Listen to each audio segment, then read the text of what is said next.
Salam, mən Arzu Məmmədova. Bugün sizlə Writing Self-Study paketimiz haqqında məlumat əldə eləyəcəyik və Task2-nun ilk dərsinə giriş eləyəcəyik. Ümumi olaraq əvvəlcə sizə writing haqqında məlumat vermək istəyirəm. IELTS-də writing nədir, biz ona necə hazırlaşmalıyıq və sair kimi prosedurlar haqqında gəlin məlumat əldə eləyək. İlk olaraq onu qeyd etmək istəyirəm ki, IELTS-də iki tip writing mövcuddur. Task 1 və Task 2. Task 1 writingləri Task 2 writinglərindən 2 dəfə daha az önəmlidir. Buna görə də mənim sizə önərim Task 1-a 1 saatın 20 dəqiqəsini, Task 2-ya isə 40 dəqiqəsini ayırmağınız olar. Task 1-da siz minimal olaraq 150 söz yazmalısınız. Halbuki mən sizə 160 sözü məsləhət görürəm. Task 2-da isə minimal söz limiti 250-dir. Yenə də 260 söz yazmağınız daha yaxşıdır. Bu demək deyil ki, siz 260-dan çox söz yaza bilmərsiniz. Belə ki, sizin artıq üst limitiniz yoxdur. Lakin çox uzatmamaq şərti ilə essevizi tamamlaya bilərsiniz. Bugün sizlə biz writingimizin ilk Task 2 Week 1-ını öyrənəcəyik. Məlumatlar əldə eləyəcəyik. Daha sonrasında mən sizə PDF-ləri və eyni zamanda materialları göndərəcəm və ev tapşırığını submit eləməli olacaqsınız. Ümumi olaraq bu gördüyünüz Drive faylı sizinlə paylaşılacaq. Qeyd elədiyim kimi, bugünkü dərsimizdə Week 1 üzərindən study eləyəcəyimiz olduğuna görə buradakı materialları cover eləyəcəyik bir yerdə. Gəlin elə prezentasiyamızla giriş eləyək. İlk olaraq onu qeyd eləmək istəyirəm ki, bizim ümumi writingimizdə total 4 kriteriya mövcuddur. Bu kriteriyalarımız task response, coherence və cohesion, lexical resource və grammardır. Bugünkü həftəmizdə biz task achievement, task response kriteriyası haqqında məlumat eləyəcəyik və eyni zamanda agree, disagree hissələrinin yazılma tərzi haqqında məlumatlanacağıq. İlk olaraq gəlin görək ki, IELTS-də hansı sual tipləri var və biz bu sual tiplərini necə cavablandırmalıyıq. Bugünkü dərsimizdə öyrənəcəklərimiz IELTS-də hansı tip suallar gəlir, hansı strukturları biz istifadə edə bilərik və sualları necə analiz eləməliyik. İlk olaraq gəlin sual tiplərinə baxaq. Siz IELTS-də Task 2-da müxtəlif sual tiplərini görə bilərsiniz, amma bu sizi həyəcanlandırmasın. Çünki demək olar ki, bütün sual tiplərində eyni məntiq, eyni strategiya üzərindən gedəcəyik. Siz burada discussion hissələrini, agree-disagree hissələrini, cause-solution hissələrini, advantage-disadvantage hissələrini, double question hissələrini və s. görə bilərsiniz ki, bunların hər biri bizim dərslərimizdə sizlə bir yerdə cover olunacaq. Amma unutmamaq lazımdır ki, hər esse opinion essesidir. Yəni, heç bir essedə düzgün və yaxud da ki, səhv cavab yoxdur. Məsələn, gəlin bura baxaq. What are the pros and cons deyirsə, bu zaman onun mənası what do you think are the pros and cons deməkdir. Və yaxud da sizdən səbəblər soruşulursa, what do you think are the causes deməkdir. Bütün suallarda sizin fikriniz soruşulduğuna görə, elə ekranda da görəcəyiniz kimi heç bir düzgün cavab yoxdur. Sadəcə mövzu ilə əlaqəli və əlaqəsiz cavablar mövcuddur. Qeyd eləmək istəyirəm ki, bəzən tələbələr çalışır ki, onlar bacardıqları qədər sophisticated, heç kimin ağlına gəlməyən ideyalar versinlər. Amma bu bizim balımıza nə müsbət, nə də mənfi təsir eləyəcək. Siz hamının ağlına gələn ən simple ideyanı yazsaz belə və yaxud da heç kimin ağlına gəlməyən ideyanı yazsaz belə ballarınız eyni olacaq. Sadəcə bir məqam var ki, ideyamız mütləq şəkildə çox yaxşı formada açılmalıdır. Mən həmişə belə deyirəm, sanki 5 yaşlı uşağa izah eləyirmişsiniz kimi məntiqi ilə düşünün və hər detalı açın. Daha sonrasında isə həmin o 5 yaşlı uşağa izah elədiyiniz formanı daha akademik sözlər və collocationlar istifadə eləməklə akademikləşdirə bilərsiniz.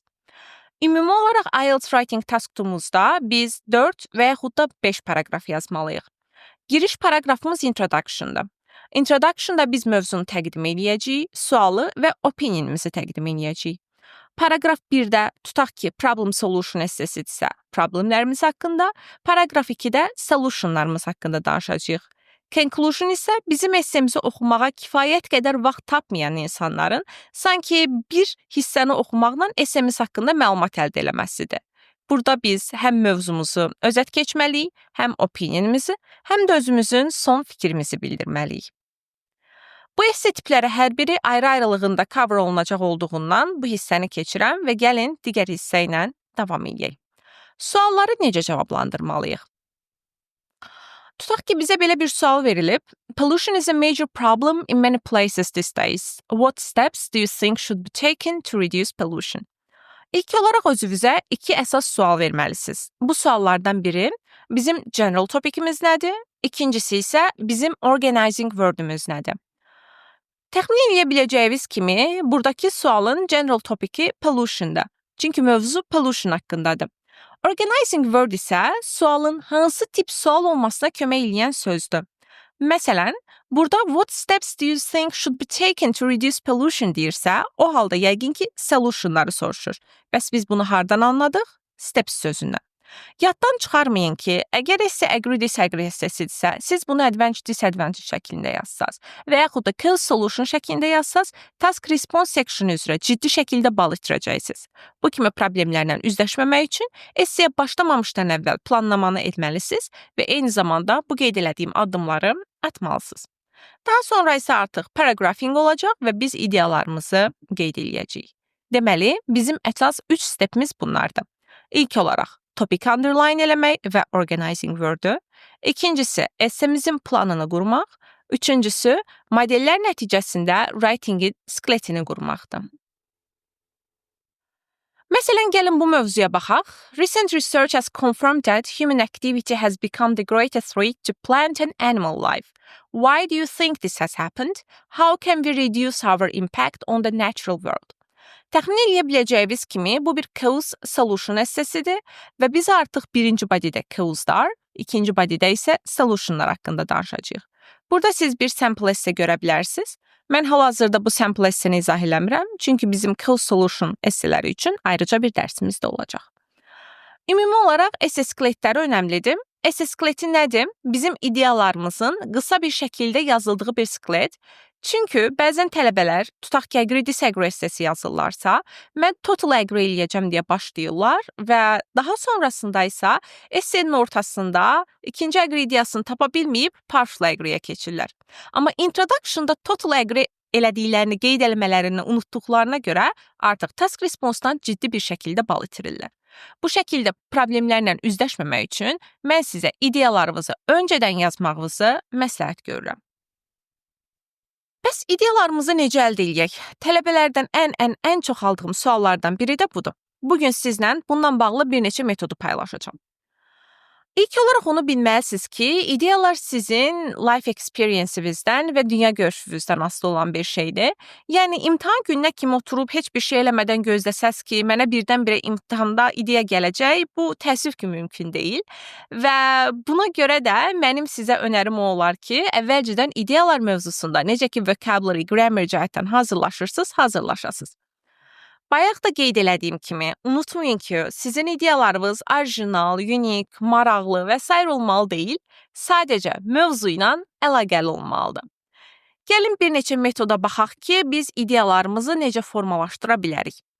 İlk olaraq biz özümüzə çox sadə suallar verə bilərik. Məsələn, mövzu budur ki, bütün tələbələr uniforma geyinməlidirlər. Siz bundan nə dərəcədə razılaşırsınız? Özünüzə sadə bir sual verin.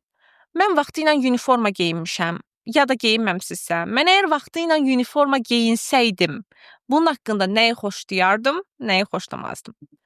Və bunun şəklində özünüzə bir sıra notlar ala bilərsiniz ki, mən burada bəzilərini qeyd eləmişəm.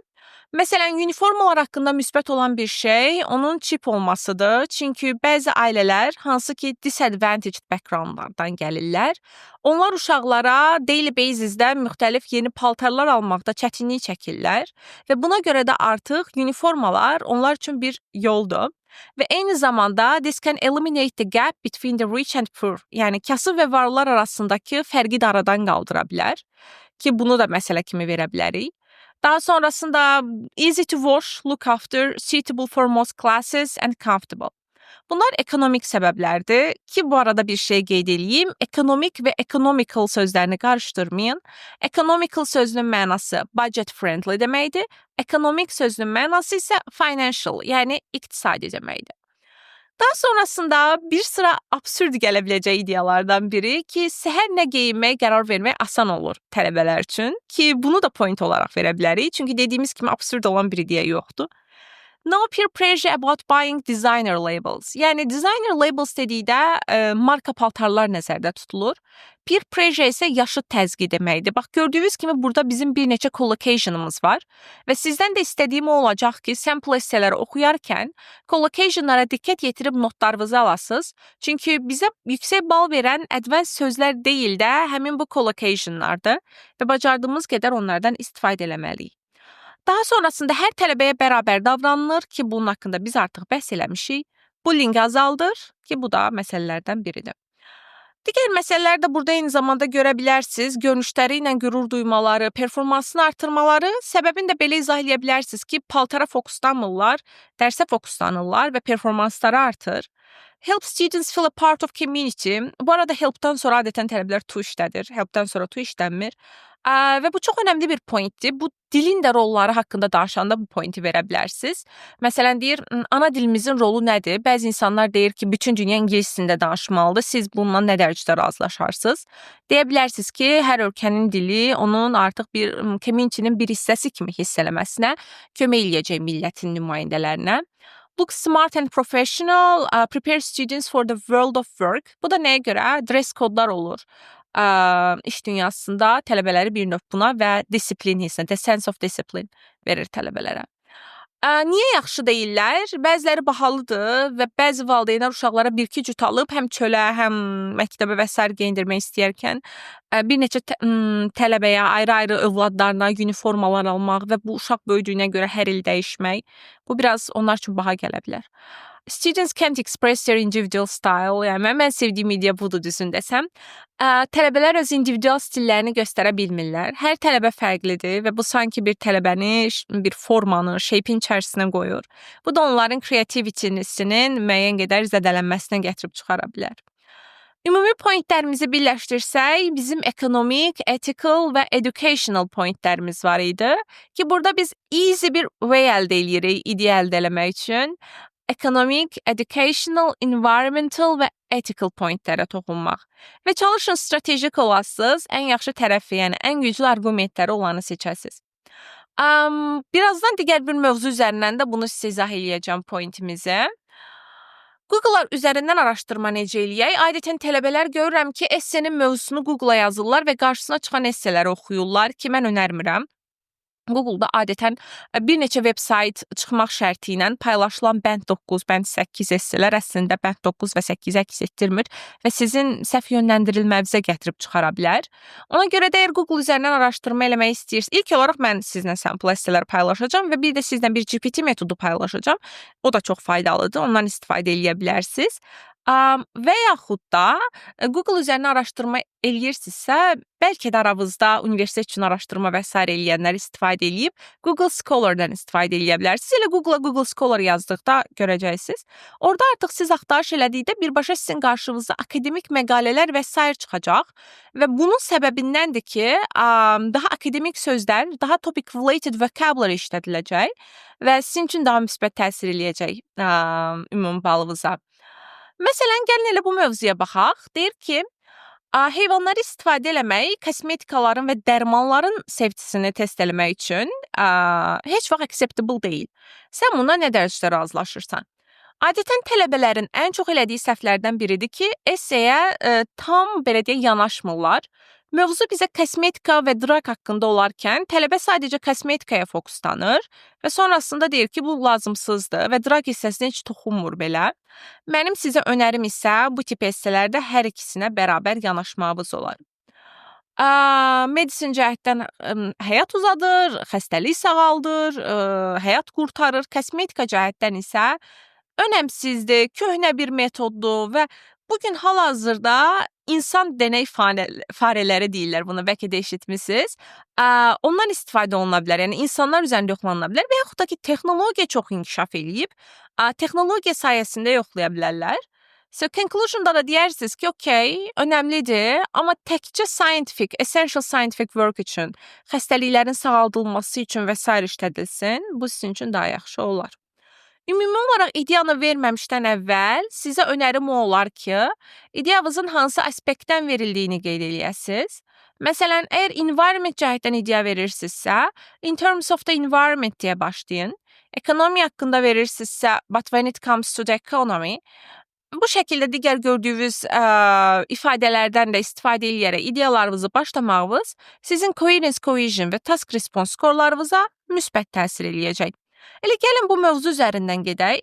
Biz köhnə binaları qorumalıyıqmı? Gəlin biz bunu old and traditional buildings şəklində düşünək. Və bayaq da sizə qeyd elədiyim kimi biz easy metodla düşünməliyik. Bu nə idi? Bu bizim economic, environmental, educational və eyni zamanda ethical tərəflərdən düşünməyimiz idi. Ekonomik cəhətdən old buildinglərin saxlanılması məncə müsbət bir şeydir. Çünki turistlər gətirirlər ölkəyə və turistlər də bildiyiniz kimi can boost the local economy və yaxud da ki, they can be a source of revenue for countries. Environmental cəhətdən bir rəy bildirə bilməyəcəm dəqiq, amma qısaca belə də deyə bilərik ki, yaxşı qorunmadıqları təqdirdə dağılma riskləri çox olur. Bu da yaxınlıqda yaşayan həm bitki örtüyünə, həm heyvanlara və s. təsir eləyə bilər ki, bu da zərərli bir faktordur. Educational cəhətdən onların saxlanılması mənim fikrimcə müsbətdir. Çünki istər tarix tələbələri, istərsə də digər tələbələr gedib orada araşdırmalar eləyə bilərlər və məlumat əldə eləyə bilərlər. Ethical cəhətdən yenə müsbət olduğunu düşünürəm. Çünki bir növ keçmişlə bağlılığımızı yaradacaq və keçmiş nəsillə indiki nəsil arasında əlaqə yaradacaq və eyni zamanda bayaq öyrəndiyimiz ifadə olan a sense of belonging yaradacaq insanlarda. Bir milliyyətə, bir tarixə, bir keçmişə aid olmaq hissini. Və gördüyünüz kimi bu 4 aspektdən düşündükdə biz artıq əlimizdə 4 ideya var ki, buradan bizə ikisini seçməyimiz yetərlidir.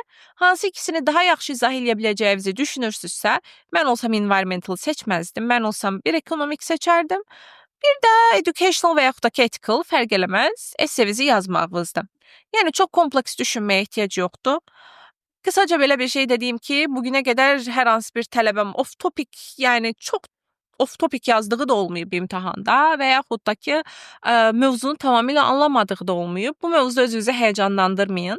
Mən sizi son zamanlarda düşmüş essələrin toplusu ilə də təmin eləyəcəm. Harda ki, siz tanış ola bilərsiniz müxtəlif tip, belə deyəyim, esselərlə və bu esselər adətən təkrarlanır və yaxud da ki, oxşarları düşür. Bu mövzular üzrə sizə GPT-dən dediyim metod üzrə ideya və vocabulary topladığınız və esselərinizi yazıb mənə submit elədiyiniz təqdirdə hər hansı bir problemdən qarşılaşmayacaqsınız task-2-da. Ki, burada General English level'ımızda çox önəmlidir bildiyiniz kimi.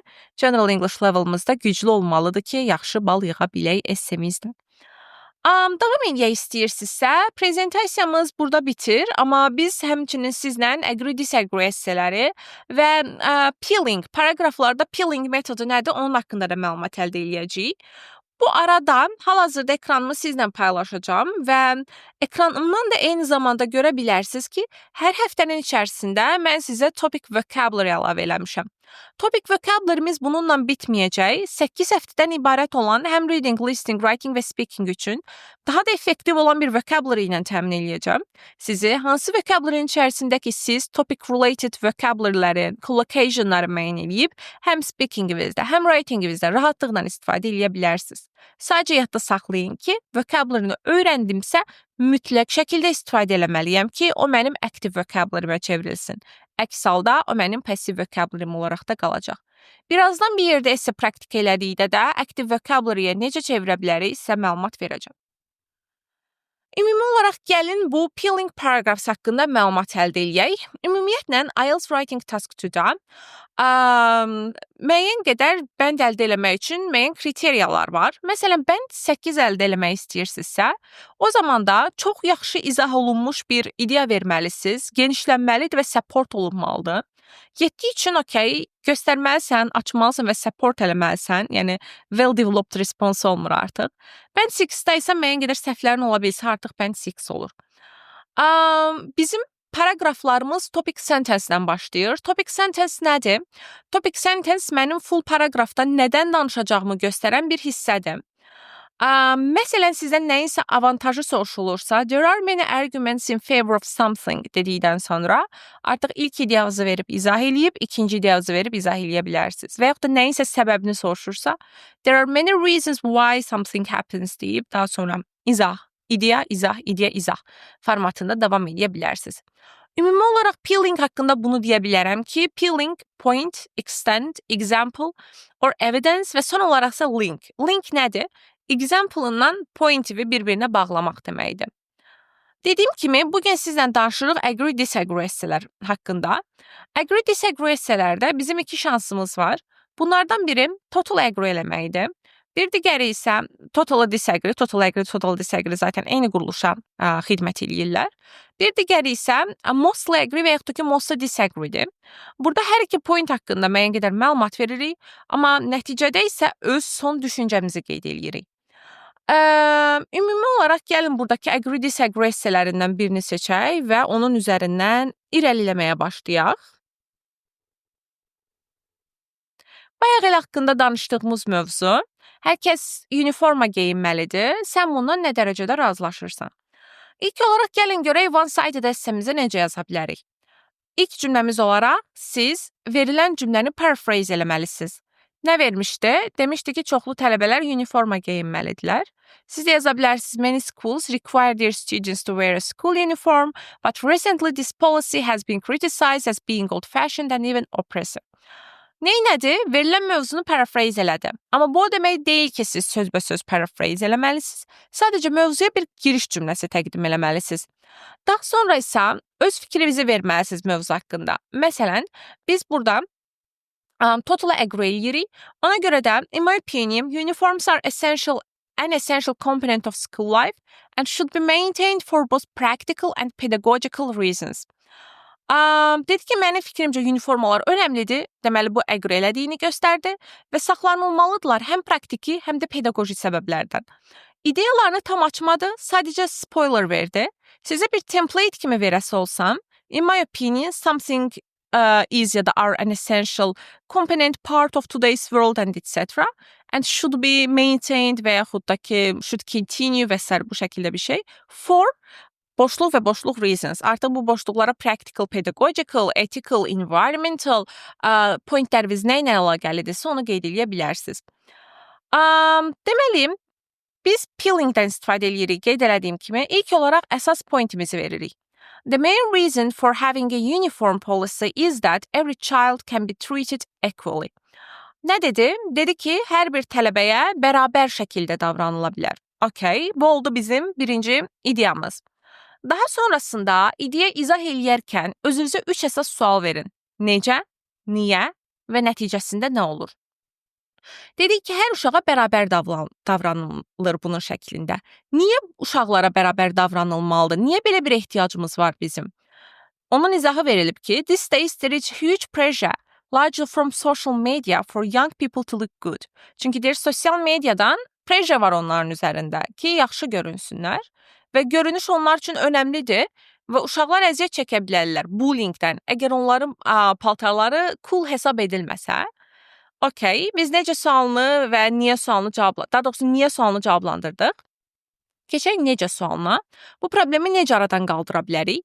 Having to wear the same clothes ensures that every child from disadvantaged backgrounds, xatırlayırsınızsa, dərsin başlanğıcında da children from disadvantaged backgrounds ifadəsini demişdim sizə. Yəni, dezavantajlı backgrounddan, dezavantajlı ailələrdən, kasıb ailələrdən gələn uşaqları nəzərdə tutur burada. Look the same as everyone else. Yəni, bunun şəklində hamı ilə eyni görüşəcəklər. Və deyir, the fact that such clothes are generally inexpensive to buy helps in this regard. Yəni, deyir, inexpensive olması da bu cəhətdən kömək edir. Və eyni zamanda nəticədə nə olur da verib gördüyünüz kimi, hamı kimi görünürlər. Və bunun nəticəsində artıq peeling tamamlandı, gördüyünüz kimi. İdeyamız, bayaq qeyd elədiyim kimi, detallı bir formada açılmalıdır. Siz yaza bilərsiniz 2 və yaxud da ki 3 body, burada 3 body'dən istifadə olunub. Template götürə bilərsiniz özünüzə. Məsələn, a second argument in favor of something is that və artıq ideyamızı verə bilərsiniz. Daha sonra yenə bayaq elədiyim izahat və son olaraq 3-cü reason'ı verib. Finally, there are practical reasons why the traditional school uniforms should be maintained.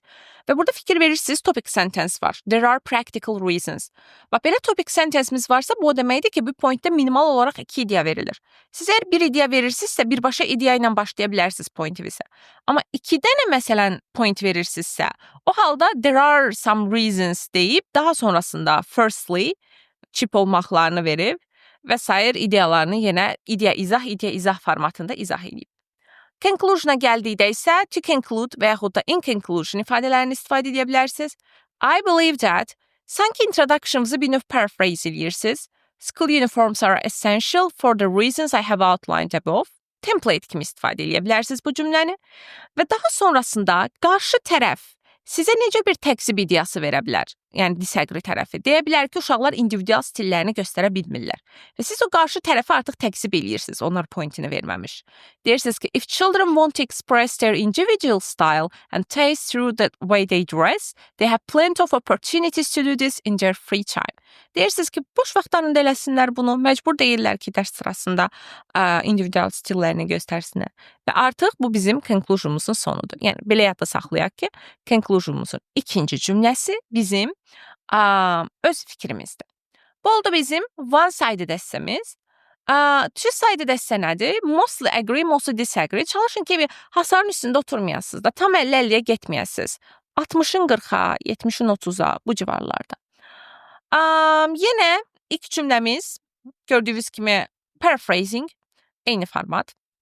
Sonra deyirsiniz ki, mən iki argumentlə də empatiya hissini qura bilərkən fundamentally inanıram ki, bu daha önəmlidir. So, nə edirik? Bax, bu hissəni siz istifadə edə bilərsiniz template kimi. I fundamentally believe that, sonra da ideyanızı yaza bilərsiniz. İndi uşaqlar, görək nə olub? Mən sizə bayaq nə dedim? Dedim ki, bir body'də biz bir ideya da yaza bilərik, iki ideya da yaza bilərik. Əgər bir body'də iki ideya yazırsınızsa, topic sentence verməlisiniz, right? Burada iki ideya verir. Ona görə də yazıb, there are several arguments in favor of every child wearing the same clothes to school. Neynədir? Dedi, several arguments. Yəni, mən minimal olaraq iki argument verəcəm. First of all dedi, ilk argumentini verdi, izah elədi. Also ilə ikinci argumentini verdi və onu da izah elədi.